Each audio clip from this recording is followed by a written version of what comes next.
In 1 Corinthians chapter 11, nakasulat dire, the head of every man is Christ, o ang head sa mga babae is ang lalaki, ang head ni Christ is ang God.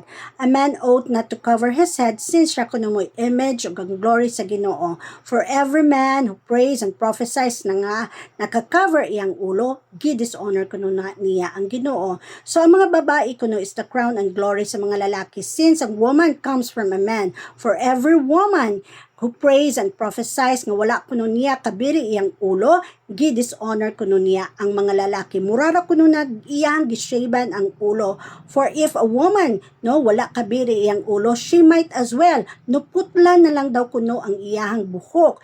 But if kani nakahatag og disgrace sa iya nga iyang giputlan iyang buhok, iyang gishaban iyang buhok, then kailangan kuno siya magsuot, mag-covered sa iyang ulo.